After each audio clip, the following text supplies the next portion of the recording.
Hello everyone, welcome to a brand new episode of the internet's most hated Mafia-themed Geek podcast, the Long Coat Mafia podcast. It is I, the Reverend Godfather, the show's main host and frontman, and if I sound terrible, that's because I quite possibly have, not con crud, but, seasonal crud. I might be coming down with the atypical, fall/winter cold, so I'm not sounding my best right now, but I wish to say that we are back from Baltimore Comic Con 2019. We do still appreciate them extending a kind of an unofficial invite for us to cover their show. We do appreciate that. We do respect that. And because of that, and because of this episode, we're going to be starting with a few interviews that we got at Baltimore Comic Con 2019. We couldn't do an in-depth interview with a lot of the folks that we did get because Baltimore Comic Con is a very busy convention. Instead of a few thousand people like Four State might get, meaning instead of like 1,500 to 2,000 people per show, Baltimore gets about between 25 to 35,000 people over the course of the weekend, if not more. So it's kind of hard to keep the vendor or the person we want to interview for an extended amount of time. So the people that we did get an interview with, it was a short interview, but we do appreciate their interviews nonetheless. So I'm going to cut right down to the chase and introduce our first interview. It is with Danny J. Quick from Short Fuse Media. So, a wonderful person we got a chance to interview.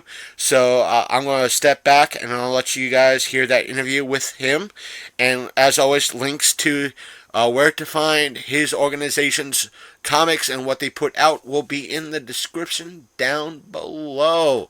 So, here's that interview. And by the way, the only thing we did with this interview, because the software that we use, the app that we use to record, does not record at the best, or should I say the highest of volumes. So we did do a little bit of a boost to the audio for this, so you're able to hear Danny answer the questions clearly and understandably. So there's that. So here's that interview. Okay, folks, I am back. I am here with Danny J. Quick of Short Fuse Media. I will get a card off this gentleman to provide links in the description down below.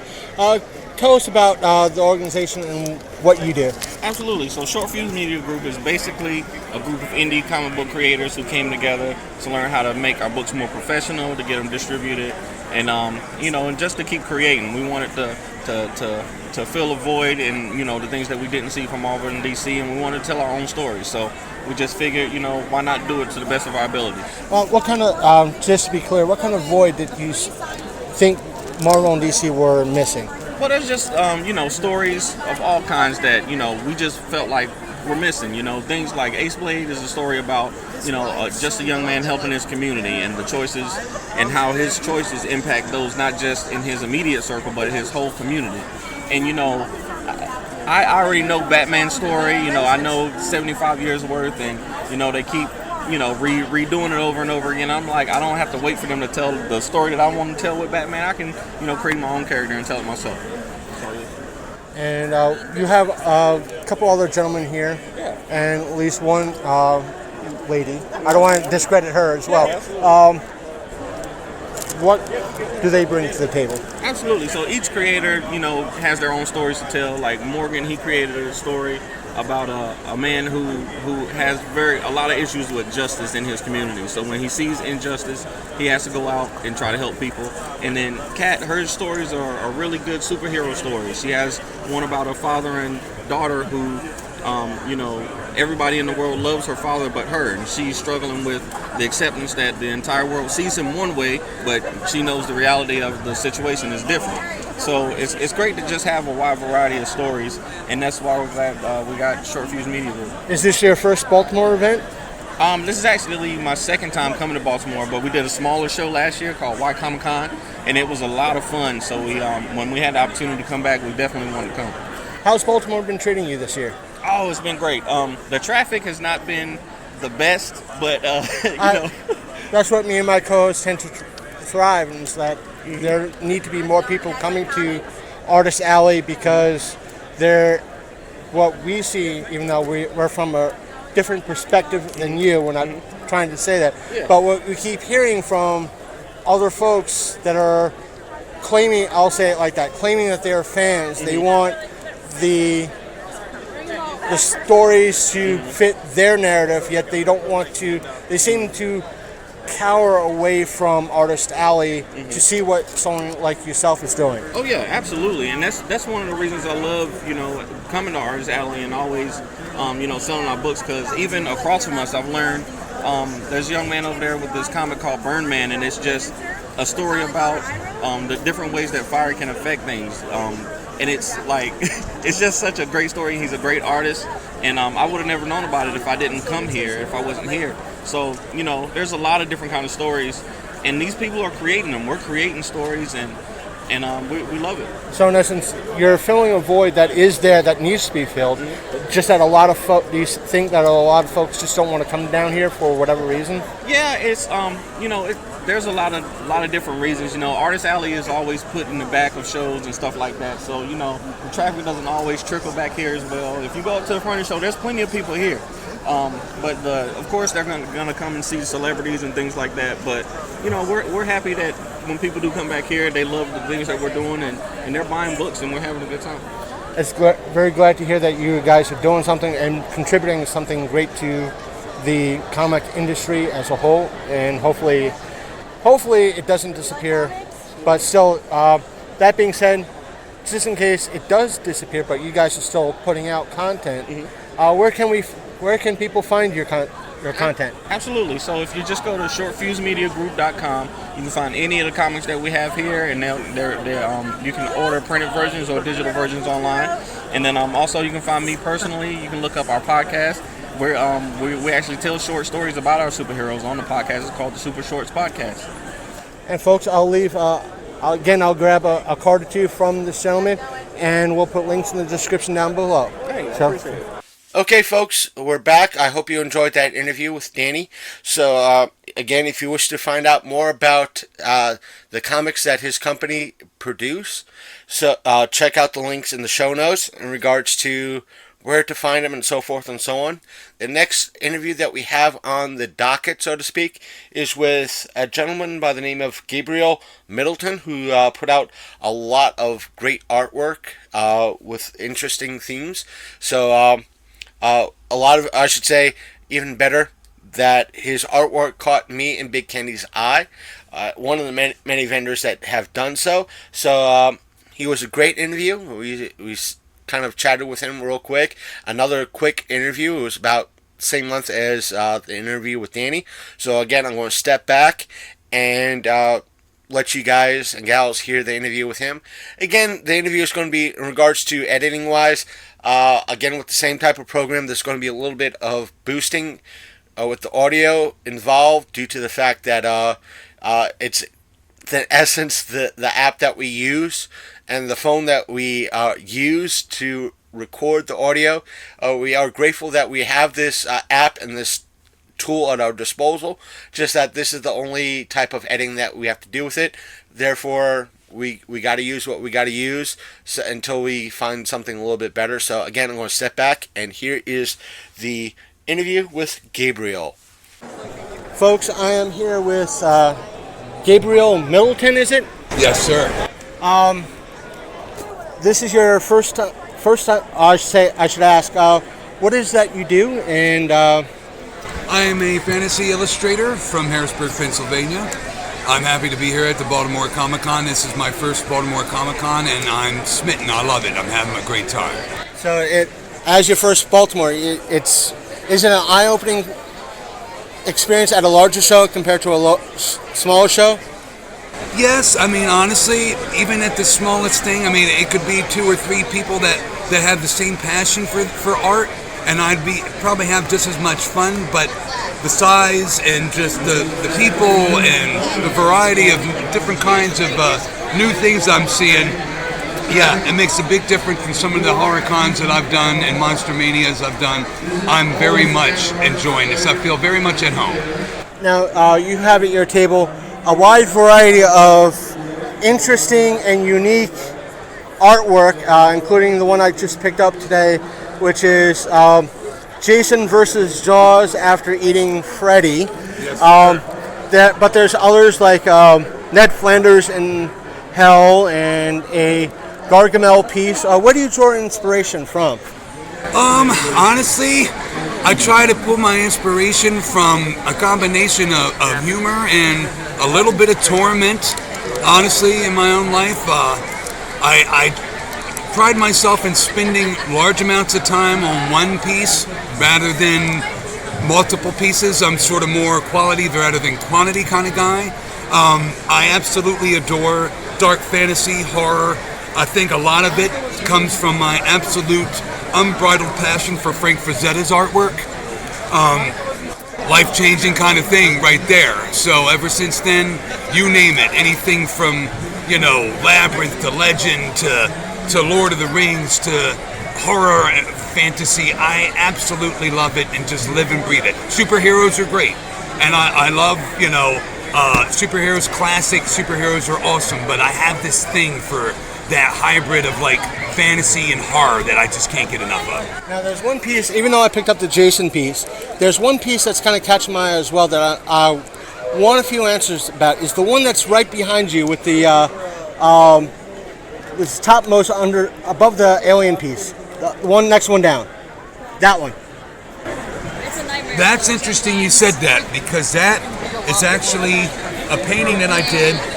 The chubby little guy is actually supposed to be me when I was a kid, and no one really knows that. This was a character I designed about 15 years ago that I actually named Paranorman, but I unfortunately didn't copyright the name in time until the Leica film came out. So now I have sort of like a question mark as far as what I'm going to call this character, but basically that's just a parody of the way I was when I was little and insecure and chubby, and well, I'm still chubby, but basically that's just me getting the shit scared out of me by some godforsaken pumpkin-headed looking alien. Now, because we wanted to be a little bit brief because things are getting picking up here at Baltimore Comic Con this year. Where can they find your art? You can find me. I'm a new Instagram subscriber, so I am at Instagram at Gabriel Middleton 444. Okay, and folks, I'll give him a tag in the description down below. So check him out, check out what he's done if you're interested. Give him an email or contact him through Instagram, and I'm sure I'll be happy to send you whatever art after fees and everything else. And Awesome. It's been an absolute pleasure. Thank you. Very much. Welcome back, everyone. I hope you enjoyed that interview with Gabriel Middleton. So now it's the time that all of you have been waiting for, what me and Big Candy thought of Baltimore Comic Con 2019. And sadly, it's the type of audio that all of you have come to love, to hate, and that is car audio time, because we recorded this on the way home. Why did we do this? Because we had a choice. Either record it on the way home, drive home, or record it at the local Burger King where there was a TV playing along with local, a TV playing local news, and as well as audio music coming from the speakers above. So it was either get claimed on YouTube with an audio mess of us talking about what we saw that day and what happened during this event that we went to see, or drive home and record our thoughts that way. So we decided to go with option B and record on the way home. So because we used the sync map that we used with the interviews, well, there might be some boosting involved. I'll say that much. And it's split up into two parts, which I'm not going to really say interrupt the two. I should say I will not interrupt the two parts by saying, hey, now is the time for part two. I'm just going to tie them both together and let you hear both of them all at once. And it's going to be kind of a little bit of a doozy because both of them together are about 42 minutes and change, maybe 43. So that being said, I'll see all of you on the other side with the closing announcements and so forth and so on. So till then, here is what we thought of Baltimore Comic Con 2019. Hey folks, we are on the road home after having a great meal. Well, depends on how you want to call Big Burger King a great meal, but still we had food for dinner, and we're on our way home from Baltimore Comic Con. We have a lot of, if depending on when you hearing this, we either put up a whole crap ton of content in regards to additional content to Baltimore Comic Con 2019. And to refresh a lot of you out there, we did try to put in for press passes, and we were respectfully denied, I'll say that, but we were respectfully invited to purchase a ticket and cover the show the best way we could. Come to find out, this is kind of their practice a little bit, because we were speaking to someone who had press passes, and I guess it is their way of doing things is having somebody come in to pay for their ticket to cover, I guess, to kind of see if they will actually cover the show instead of just want that free ticket. And did we do that? Yes, we did. We will probably have about we will have about like 5 or 6 hours worth of video content up for you. We'll have like long form and short form content on our YouTube and Facebook channels for you to see it and to compare it to how they deal with their floor plan, and compared to like a convention like Otakon. And we got we have on this episode 2 interviews for you. They're not very long, but still we have a lot of interviews for you. We got a lot of additional videos that are on our interviews that we got on our videos. So check our Facebook page at facebook.com/The Long Coat Mafia Podcast for those videos. I'll try to upload them as soon as I can. If they're not up there already, they will soon be so, because of again, the internet at my place is still kind of iffy, and trying to upload a whole mess of videos at the local Dairy Queen is not really the best way to do things. But that's beside the point. Today in Baltimore, it was very, very busy. They did a good job, but it was kind of almost like a shotgun type of floor plan. Very big floor plan, I'll tell you that much right now. They used pretty much every square inch of that floor plan that they could, but which is a good thing. When you compare, I want to say when I compare it to Otakon, they are so fucking spread out. It's like not really that good of a use of their space. Meaning, they could have easily probably put their artist alley in their main hall, whereas here it's all in one. The downside with that is that the aisles are very narrow and cramped. But the upside, like you see in our videos, is you could find anything and everything. You had not just Ripley's Believe It or Not there. You had this guy selling like spines and like bug skeletons and shark teeth, and it was awesome. And it was like it was like out of left field. But you had there was like the usual stuff, like people selling the Lego Marvel stuff and DC stuff, and you had like, again, it's Baltimore. For those who don't know, right now they're a 95, maybe 96% comic book related convention. The remaining few percent is they have a few media guests. Like I'd say about 5 or 6, which is not that many, and it still keeps them true to their show, because a lot of the people that they bring in are either superhero related or I should say comic related or pop culture related.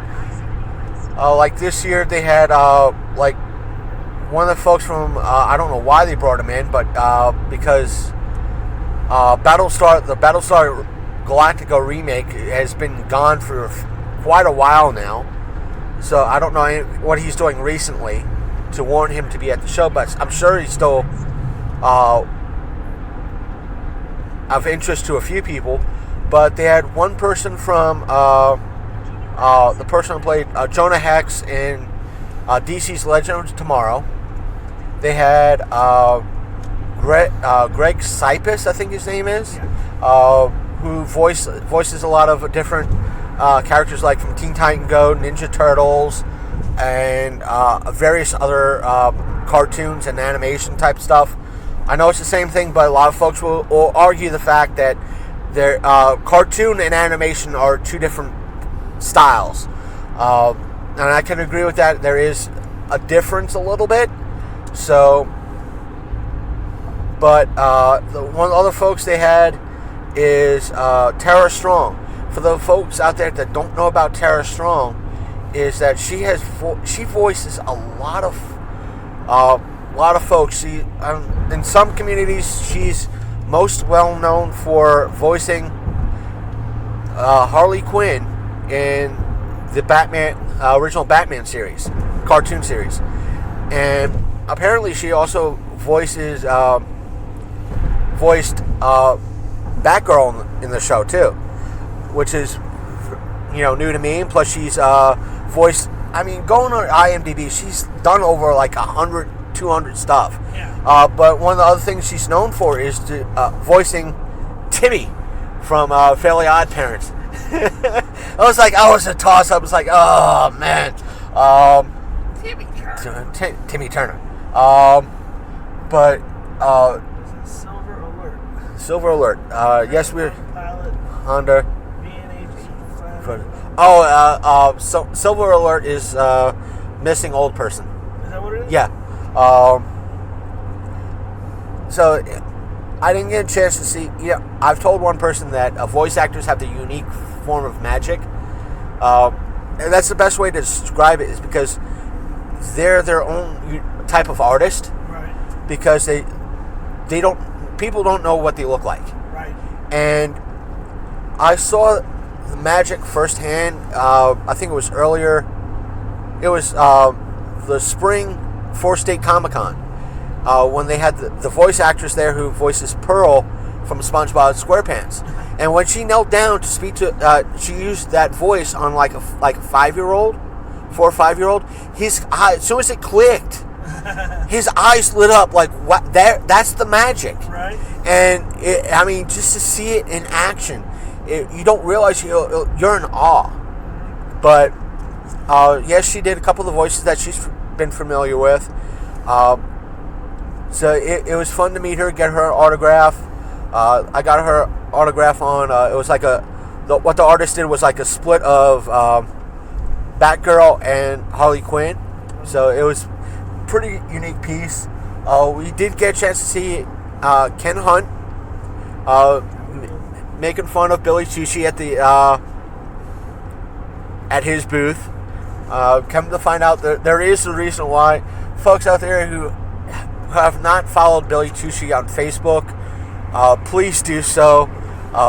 He's a hoot. He's a great guy. He's been promoting crowdfunding comics, or helping start that movement to help especially a lot of the new folks that are trying to get into comics and draw it. So it's a great, what he's trying to do as like a mentor is a great idea. And the thing is, what was I going? I think it was like last year, about midway through last year.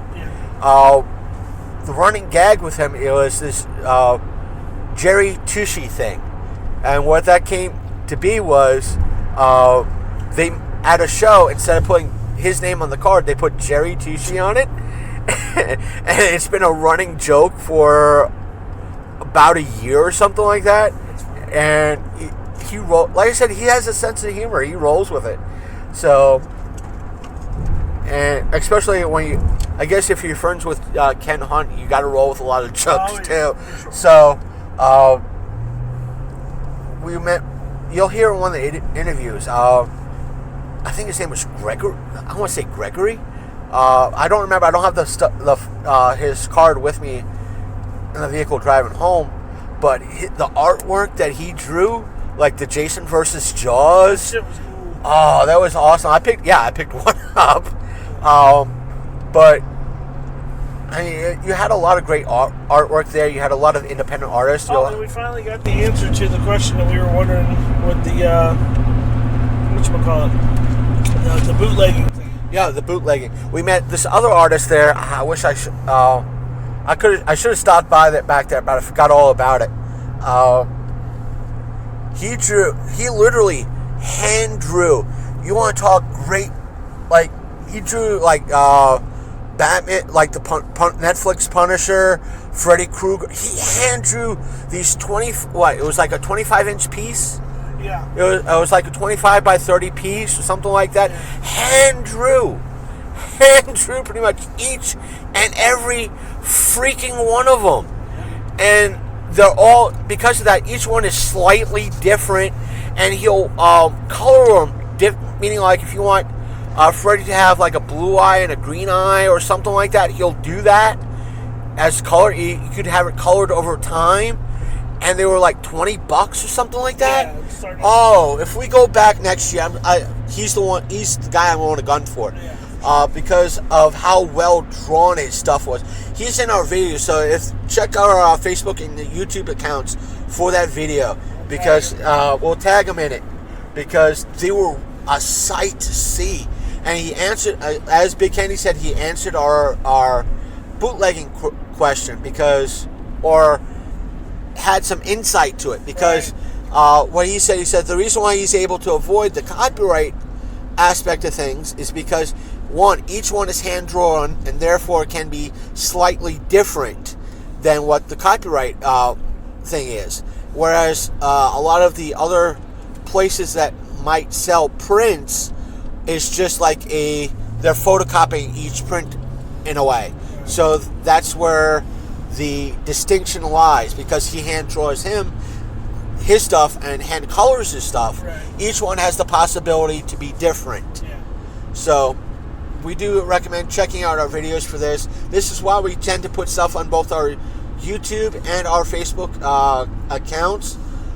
But I think a lot of the stuff is going to be a little bit too big for our Facebook, but they'll go up on YouTube as soon as I can, and I'll start putting stuff up as much as I can at the hotspot that we can. But hopefully, I'll be looking into our internet situation over the next couple of days, and we'll hopefully get it situated, and we'll get the rest of the videos up once they're ready and willing to be done. So we got a lot of photos. Yeah, we did. A lot of interesting sites. No, we did not meet the one and only Mark Waid. So dying to have a comic book thrown at us or get officially banned by Mr. Waid, by who we follow on Twitter and other social media, but we haven't yet. And if he ever heard this or that aspect, and we do get kind of not banned, but not allowed to see his stuff and all that, I'll take that as a badge of freaking honor. I will.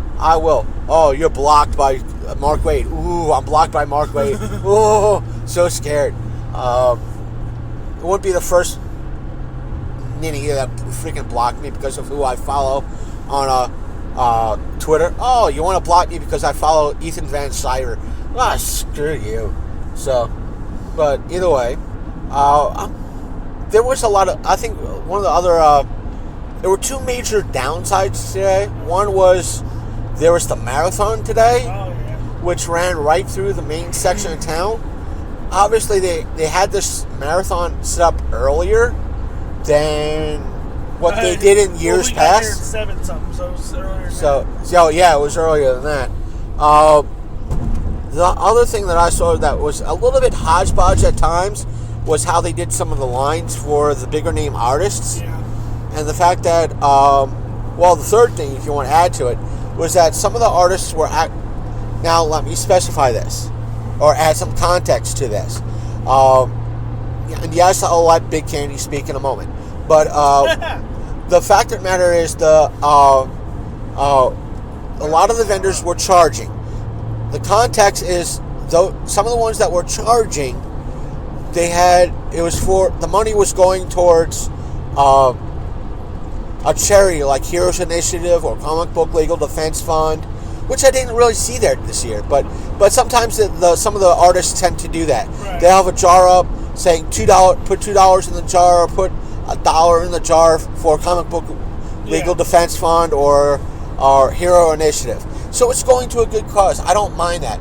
But there were a lot of artists that were like, if you want an autograph, pay me $5. Or pay me, $10 or something. It wasn't that much, but it was like pay me $5 was one of the signs that I saw.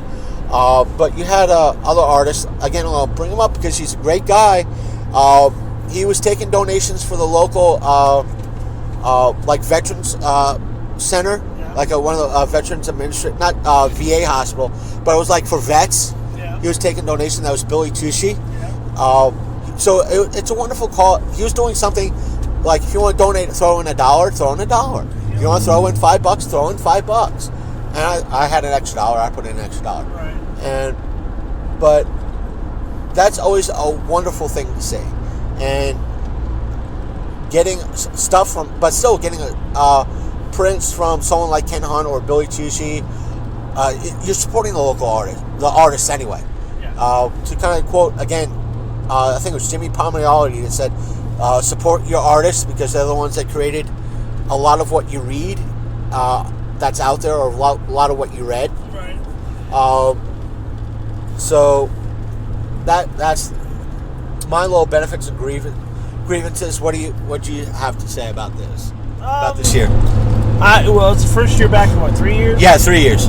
So it was a good little convention that it's the one to me that seems the most, I don't know, comic booky, if you want to say that. It's the one to me that seems like the most legit as far as like the comic book world and everything and everybody involved. I thought there was a lot of really good artists there today, and a lot of good people. There was some work that was like just blowing me away, like people that were in Artist Alley and areas like that. Yeah, that's what I want to talk about after the initial thoughts on it, is to talk about Artist Alley because of what we saw. Yeah, man. I always like going to Baltimore Comic Con, even if I'm not reading a lot of comics at the time, which I'm not. It's nice to go there and see like what all there is like right now, what's new and what's to be offered.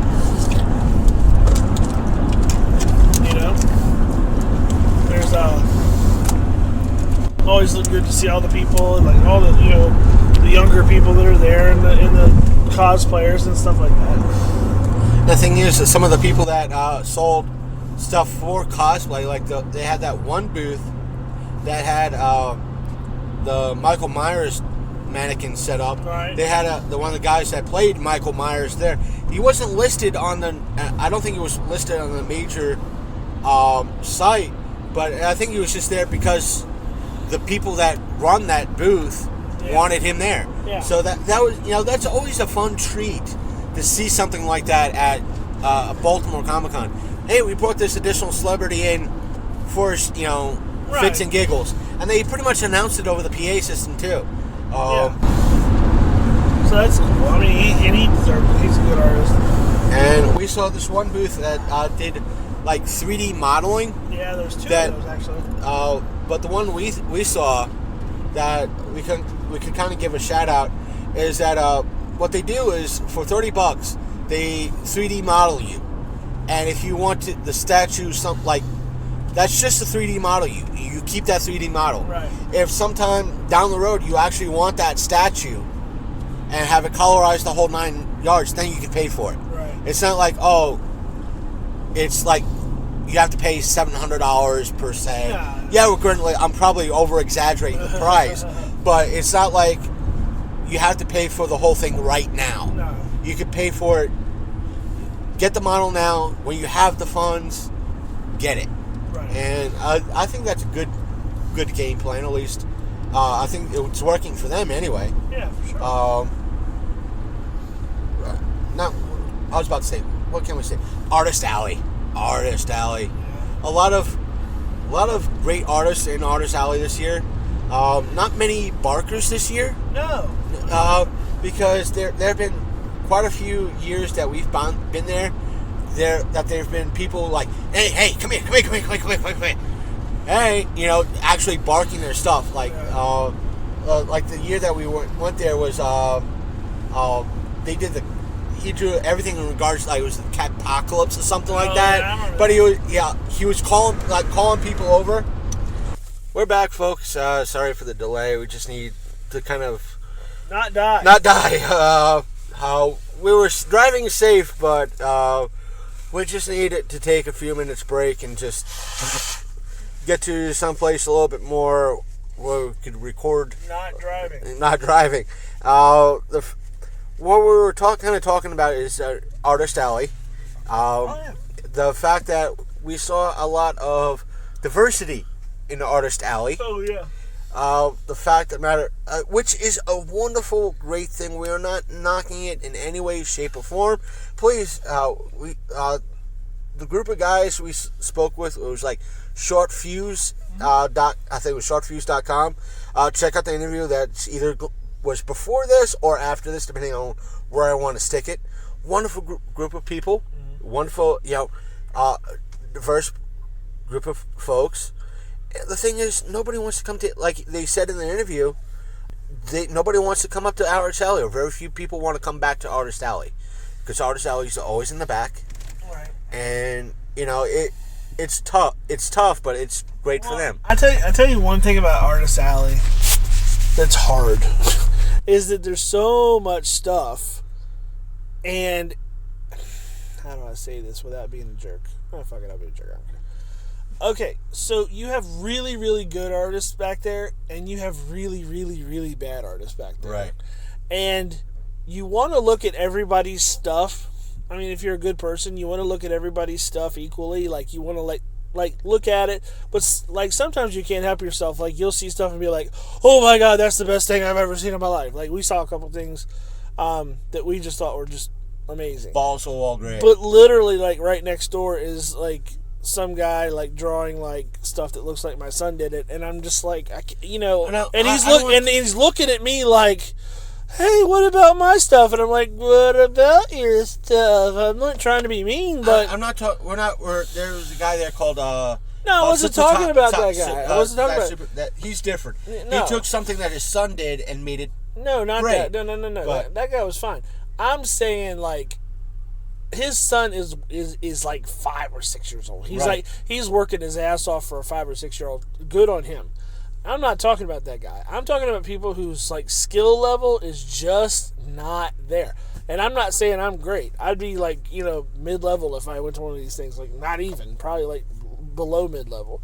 Because a lot of these people are just really fantastic artists. Like, you can tell they are trained. They went to school for it. Like, some of the stuff that they're cranking out is just, like, on another level altogether. Like, and why they're not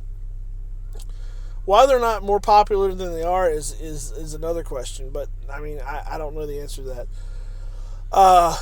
But as far as, like, it goes, like, you'll have somebody really great sitting beside somebody not so great, and you can't look at them in the same light. You can't look at them in the same way. And it really stinks because, like, you're trying to cover everything as equally as you can. You're, like, you're trying to cover everything with a level, like, kind of playing field, like, okay, like, I want to give everybody a shot. But they're looking at you like, please look at my stuff, and I'm like, I don't want to. Basically, what Big Candy, I don't want to explain what Big Candy's saying, but try to see what you're saying is that there are some people that are drawing on the level, to use big names, on the level of a Mark Silvestri or a Michael Turner or so forth and so on, or a Billy Tucci, and that there are some that are somehow drawing still on a level of an average 10-year-old. Right. Well, Uh, I wouldn't even say that. They're very good, but it's just not my kind of good. Right. And they're looking at you like, come look at my stuff, and I'm like, I don't want to. But that's also the thing about Artist Alley. You have a lot of great folks, again, like the folks at us. Maybe I'm overthinking it, which I'd love to do. Like, that's a hobby of mine, probably. I guess if you're gonna set up, you gotta have like a thick skin. Not everybody's gonna like your stuff. I hope they understand that. Not everybody. You're not everybody's cup of tea. Like certain people are looking for certain things. I know I am. There's even amazing artists, like guys that like their work blows me out of the water, but I'd never buy it because it's not what I'm into.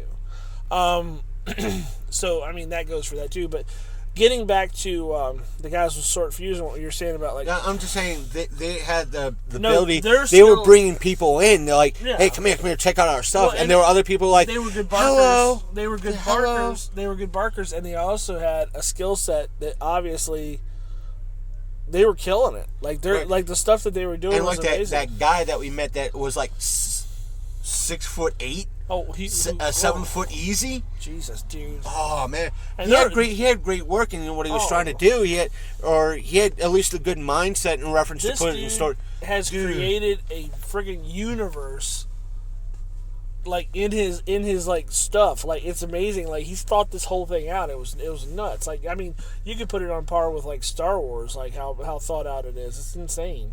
But going back to what you're saying about like diversity, like there was a lot of black representation there today. And we're not saying it's a great thing. It's a wonderful thing. Well, I never said it wasn't. No, I'm saying it was like a lot more than I've seen in the past, and I like to think that there's a lot more black representation in comic books. Not only just black representation, but black representation that represents black people. Like I wanted to talk to that one guy. Remember with the red shirt? He said come back, and we just never made it back to him. Right, I think so. I wanted to talk to him because remember there was people kind of in front of us. Right. Like he said, we stand for a lot of things, and that's what I kind of wanted to talk to him about. Dude, like, if you listen to this, which I doubt you will, but I'll if you give do, if you listen to this and hear this, we'll give him a shout. we'll give you a shout. We want you on our show. We're happy to have you call in through Skype and talk to us. I'll put that out there. Right, because I think it's important because, these guys probably grew up watching a lot of superheroes and like Batman, Superman, Green Lantern, X-Men, whatever, and like there's always only that handful of like black representation in comics, and I'm sure they love the white superheroes too, but when it reflects in their work, I see that they want to put the superhero costumes on people that look like them, and I think that that's fantastic. Like and it's done like Marvel does it for like diversity, like they have to do it, Like they want to check off a box. like they want to check off a box, like they want to force it. These guys do it out of passion for their artwork. They do it out of passion for their hobby, and I think that's the kind of stuff I like to see. I'm set here first. You guys are gonna probably hear their interview first before even this, so you guys could hear. He said, the guy that I interviewed said there is a void that they want to see filled their way, Right. in a way, and not Marvel's way or their way. They just we want to see it how we want to do it. We want to guide the narrative how we want to. Right. So I'm going to let you guys are going to hear his words first from his mouth. Right. So, and that's what they wanted to do is Right. Do things their way. Right. And not just kind of check off a box. Right, and that's important because that's what's turning a lot of people away from comics right now, is like the diversity hires and the SJW stuff and checking off boxes just to check off the boxes without really caring about the content. I care about the content. These folks, it's folks that are in the artist alley that care about the content. Right. And the thing is, where you have somebody like Marvel, when you hear something like Comics Matter with your boy Zach, is the fact that Marvel is hiring a lot of female people or people of diversity that don't know too much about the material that they're working on. Here is Artist Alley at Baltimore Comic Con 2019, loaded with a wide spectrum of people and backgrounds, men, women, black, white, Asian, doing, filling this with great content without checking off a box.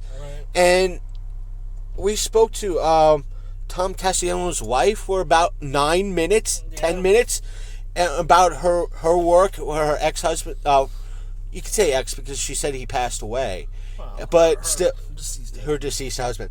The fact that she continues work because she enjoys it, and how she does, repurposes old stuff with incorporating a different artwork. Yeah, and if you ever wanted like a positive female role model as far as like artist goes, man, she's one of them. Right. Like, man, she says she has her work everywhere. Magic the Gathering cards, commercials, like stuff for like not just comic books. It's everywhere. And that's the kind of stuff I like to see too. I like to see women represent without, again, checking off a box.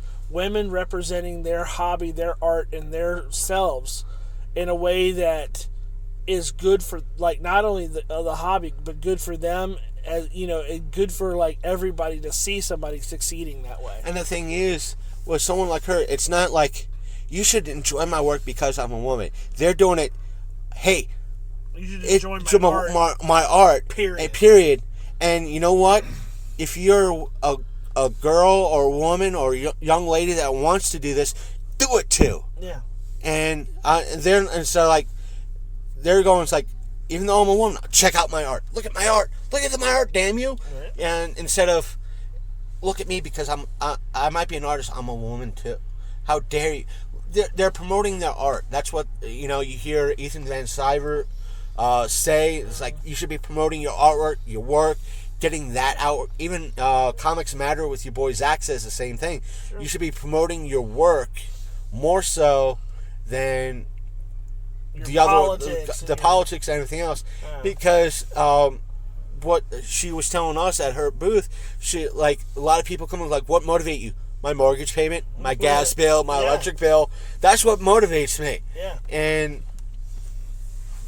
that's the thing. And you have, I'm not going to put words in Billy's mouth. It's like he helps new people getting the word out about their new work and getting, how to them to do proper crowdfunding and so forth and so on.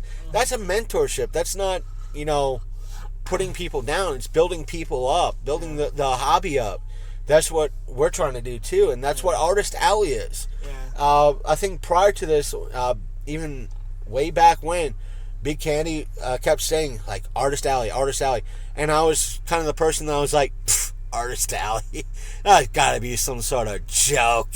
And now it's like I got to weed my way back there because it's part of the convention scene, and it's almost too much to take in. A lot of it is, and it's like but the thing is, a lot of times it's the convention's dirty little secret, it really or is. The bastard child of whatever, And everybody's not like. It's so funny when we ask people about their characters. Everybody's got their spiel down. Everybody's trying to sell their book, and it's great because like a lot of those books, like they're worthy of sitting in the shelves, or like more worthy than the books that are on the shelves right now, like. I mean, some of the stories were just fantastic. Like what that guy was telling us about the beings of pure light and teaching mankind. And I was like, oh my God, this guy's like got this thing on lock. Even the punk rock taco. I mean, really? Punk rock taco? Yeah, it was a cute little story, and the art was great. And the thing is, that's what we were talking about. The punk rock taco was taken from the idea of his son, his 5-year-old son. And he saw a story there and inspiration. And he worked out a story for his son. So we're not knocking that going on. And it's something for kids and something, to build up to. And the thing is, a lot of congoers don't want to go past the new stuff. Yeah. They don't want to go past... Well, a lot of the stuff that is put out by the Artist Alley is new stuff. Right. But they just don't want to go past the Valiants or the Marvels or that aspect. It's I guess one of the reasons that makes Artist Alley. Right. It's the new. Right. It's the new regime. And the thing is, the way comics may be going now, it's the crowdfunding that might be the next, and the independent scene, which is Artist Alley. That's going to be the people that you're buying from next. I think the independent scene might just blow up if comics stay around. Like if there's a thirst for comic books and it stays around, I think Artist Alley would be the way to go. Marvel's just like, the problem with Marvel is exactly what happened and why they're failing now. Is like people go to the movies and they see Iron Man, they see Tony Stark, they go to the comic book shop out of curiosity. The few that do. Yeah, the few that do. They go to the comic book shop and they see a woman wearing the suit, or or they see somebody that's not Tony Stark. I don't even say a woman. They see somebody that's not Tony Stark doing things that Tony Stark would never do. They go to the movies and they see Captain America. They get a Captain America book and he's saying things that Captain America would never say. And it's like, at some point, there's a disconnect, even with the older fans, like, what happened in my comics, and the newer fans, like, these suck. They're not anything like the movies. Like, I'm not getting good stories. I'm getting, like, stuff thrown in my face the entire time. And the thing is, the reason why a lot of stores might be going out of business as well is because I'm not saying all. Some of the shops are saying, well, you have to read these. You have to. Well, if not, get out of my store. Well, and they're not. Then that's what's happening. And Marvel's kind of choking everybody too. Like they're saying, like, oh, Marvel and I don't know. DC's a little bit better. But we're getting a lot of news about what Marvel's doing. Yeah, like Marvel. Apparently, they're making people buy so many copies to get a variant copy. And it's like, okay, and you have to buy. There's so many different covers, and it's like, it's the same shitty story on the inside. I don't care how many covers you put on it. It's like. Nothing's been that good lately. Nothing has been good at all lately. But the thing is, this is where the difference might come in, where everyone, we're not knocking Baltimore Comic Con. We've enjoyed ourselves this year. We loved it. But not everybody wants to see a Baltimore Comic Con exclusive cover of a Spider-Man comic right now, or a New York Comic Con exclusive comic. You know what? I would have maybe liked to see it if they would have bothered to show up. No, I'm just using it as an example. Well, I'm just saying, Baltimore Comic Con has been around for 20 years. You ever see Marvel there? No, we've seen Dark Horse, we've seen DC. I've seen DC back in the day, but they're not even there anymore. But, like, we did see who? Valiant. They were there. Valiant's been showing up at Force State events. Yeah. But what I'm saying is, you're seeing major companies at Baltimore put out a show exclusive, whether it be a Baltimore, San Diego, or a New York Comic Con, and it's still flooding the market. Right. Again, as you said, it's the crappy, one more additional cover for a crappy story, possible crappy storyline. Yeah. But having a punk rock taco exclusive cover, going out of his way to make one exclusive cover for a big show is totally different. Yeah. Because you might only see that at Baltimore. Right. Nowhere else. Right. Because he's putting out the same stuff for maybe 3 or 4 shows a year, but he made one exclusive, let's say, for example, one exclusive. That's special. Not the 50 billion Marvel covers for something else. But I still will say that the blank covers is something different. Yeah, for sure. I don't know. I'm glad that Artist Alley exists. I'm glad that all the artists down there they come out every year. I'm really happy for them, making money on their own. Against all odds, you might as well say, because like there's no. I mean, a lot of them probably get their work into shops and stuff, but a lot of them like really probably depend heavily on these shows to get the word out and sell their books and stuff. And I think like a lot of them, I think these shows are like their bread and butter. So that's really good that they have somewhere that they can be represented. To kind of quote one of the fellows, anti-Barkers today, "You like, you buy." That guy was awful. That guy was not. I liked his work. Yeah, he had good work, but it was like, "You like, you buy." I was like, God. You know what? I like, but you can go fuck yourself. But a lot of people, it was like very shy, very kind of withdrawn, Yeah. but you had a lot of folks that might have been shy, but they had what they had. You had a few great barkers like Short Fuse, that had great barkers and just kind of pulled you in, or had something that they had something that pulled you in. Right. Like the dude that did the 25 by 30 inch drawings. That it was just something that you had going. Wait, what? Yeah, they had to stop and take a closer look, and that they didn't really have to bark that much because you stopped like, wait, what? It's like the print I picked up with the Jason versus Jaws. I laid it down while I was getting my $4 fucking Gatorade, which only I had to spend because I was freaking thirsty. But when I put it down to it, she was like, "Damn, you got that here? That's badass." It's like it's kind of what we were saying in last week's episode. It's like you lay something down, somebody else is going to want to buy. Yeah, you're seeding somebody else's desire for cool stuff. I mean, I was jokingly saying like, you got to take it to one of the horror cons and like have Kane Hodder sign it. Yeah. He'd probably have a freaking blast with that. He'd probably laugh at it. Oh, he would think it's probably the funniest thing you've ever seen. But like I said, we enjoyed ourselves. Yeah. Probably after this, and I get this show together, I will pass my ass out. So, do you have any more to say in regards to this year's Baltimore artists or anything like that? The only thing I was gonna say is like they need to do better. Well, I mean, I get it why what happened with the marathon being the same day, but holy crap.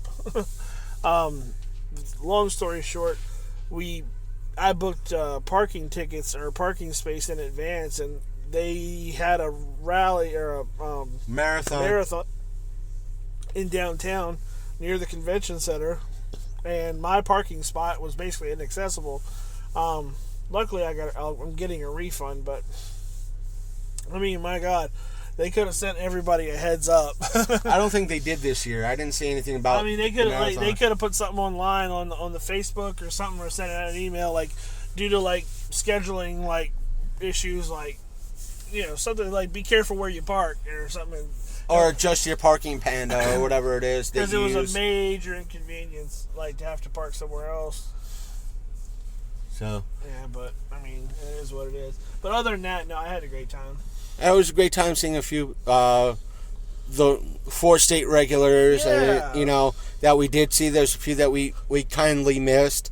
So till next time, depending on everything, I'll probably put the interviews first instead of last or whatever. Right. So take care. Visit our usual. Well, I'll save that for the end of the show stuff anyway. So we'll leave it at that. We're gonna head out, use the restroom here at Sheets, and probably get another thing or two to drink. So take care. I'm out. You know the routine, folks.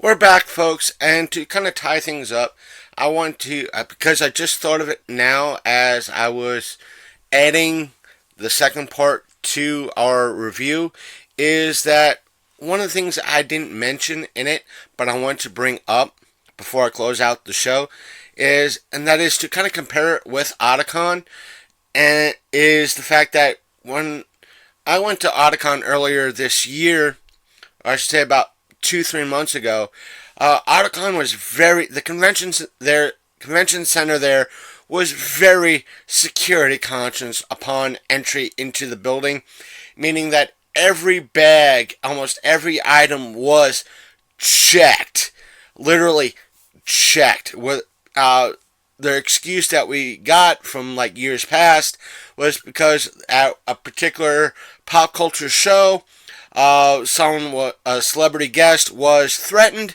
and thus the procedures were enacted at Otakon for security measures. Baltimore didn't have that. Another thing that Otakon was doing this year was the fact that there was kind of no food, no drink, no matter whatsoever. Even though I managed to have a kind of a water bottle with me, they were pretty much super critical of any container going in, whether and what was in that container, meaning if it was water or what, it had to be emptied out. You had to buy something at that convention center. Peanuts, crackers, anything like that was not really welcomed in. I'm sure at Baltimore Convention Center they had that same policy, but the bags were not that critiqued. Like, what do you have in this bag? Why you have crackers with you? How dare you have crackers? How dare you have water? How dare you? I'm sure if you had a water bottle, if I had a water bottle with me or a soda bottle with me, it would have been perfectly fine.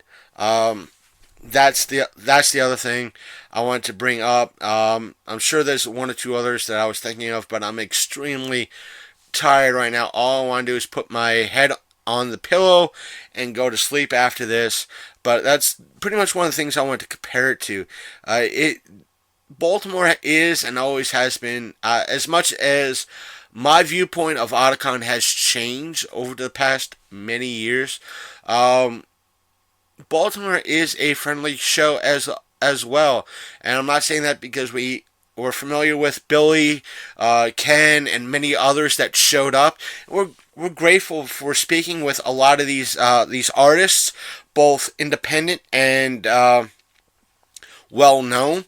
So we're happy to be a part of Baltimore Comic Con and return to Baltimore Comic Con after a kind of a 3-year absence, and covering it as, even though we kind of gave a review 3 years ago, this is our first time actually applying what we've learned over the past 4 years to Baltimore, and we hope you guys and gals enjoyed it. So if any of you out there went to Baltimore this year and you want to join in on the conversation, or you feel that we or our viewpoint in our review is wrong, you're more than welcome to email the show at longcoatmafia@gmail.com, or go to our Facebook page, which is facebook.com The Long Coat Mafia Podcast, and send us a message on Facebook.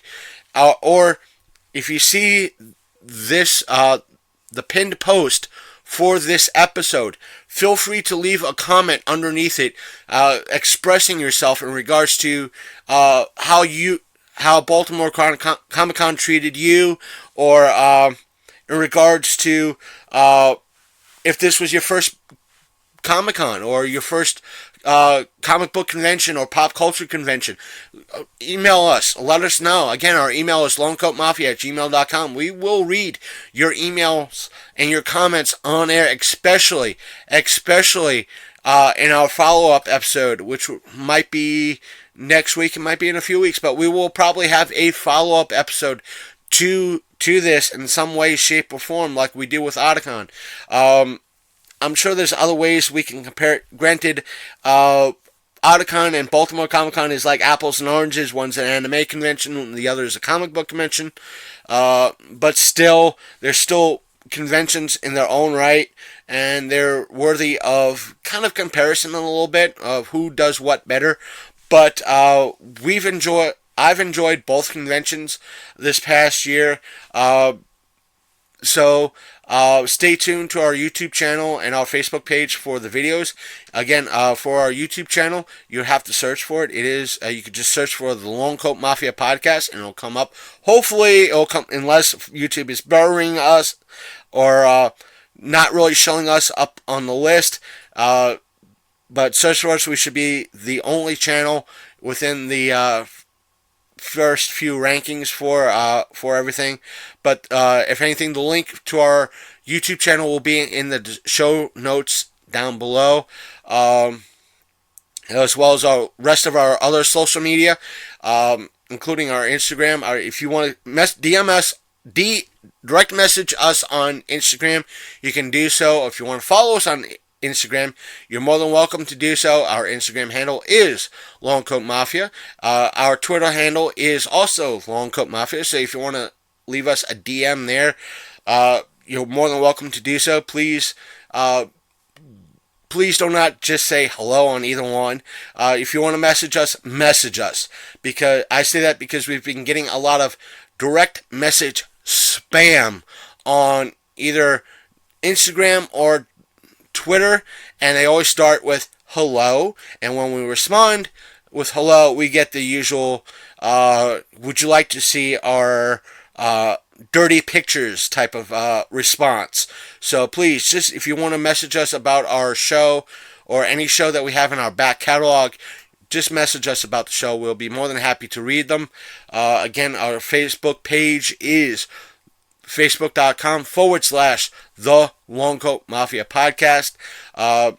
All the social media links, if you can't understand what I'm saying or if I'm going too fast, will be in the show's show notes down below.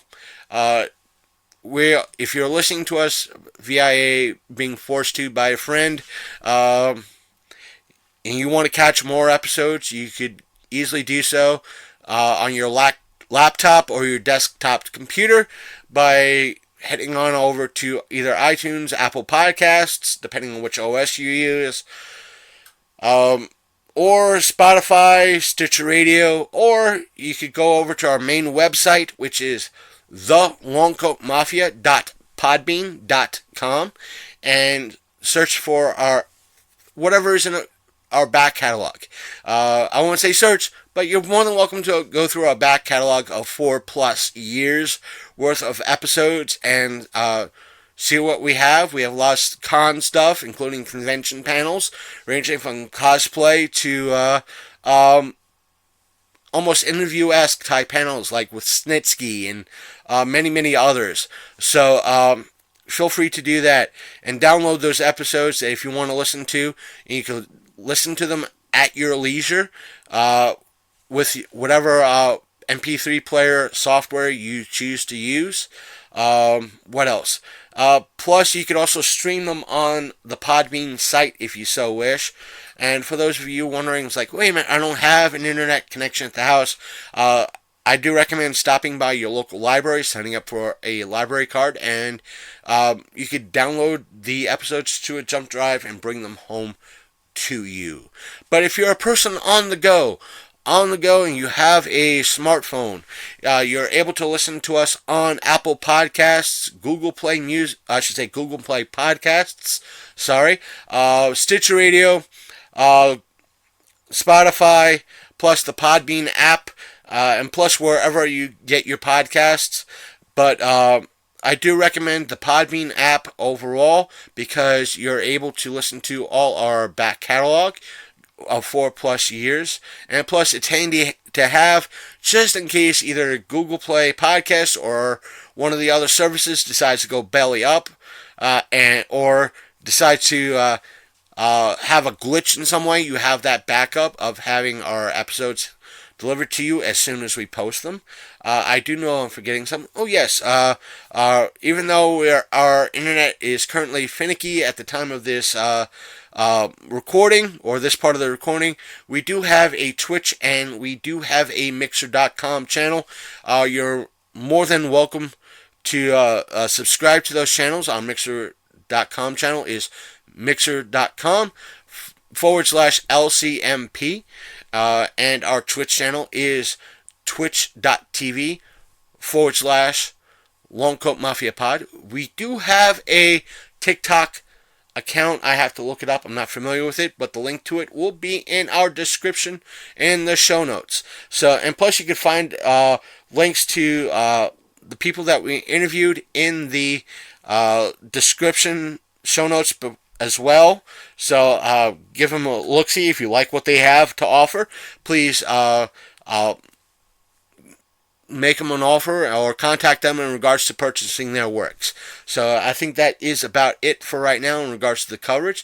Once we find out a little bit more about what other people are saying about Baltimore Comic Con, if we get word in regards to final attendee-wise numbers and other stuff, we'll be more than happy to do a kind of a update episode, especially if we get responses from all of you out there listening to this episode who went to Baltimore Comic Con 2019. So, and for those of you who wish to hear our Gear Up episode, please do so, and you're more than happy to reply to that as well, and we'll save all our responses for the update episode if need be. So feel free to let us know, and take care. I am out, and I'll see all of you next week, and stay tuned for those episodes. We have some panel episodes that we got from King Kong. That's right, King Con, Kingcon. Those will be probably up next in our lineup of episodes, and please stay tuned for everything. So take care. I'll see you all next week. I am the Reverend Godfather, and I am out. You've been listening to the Longcoat Mafia Podcast, the internet's most hated and mafia-themed geek podcast.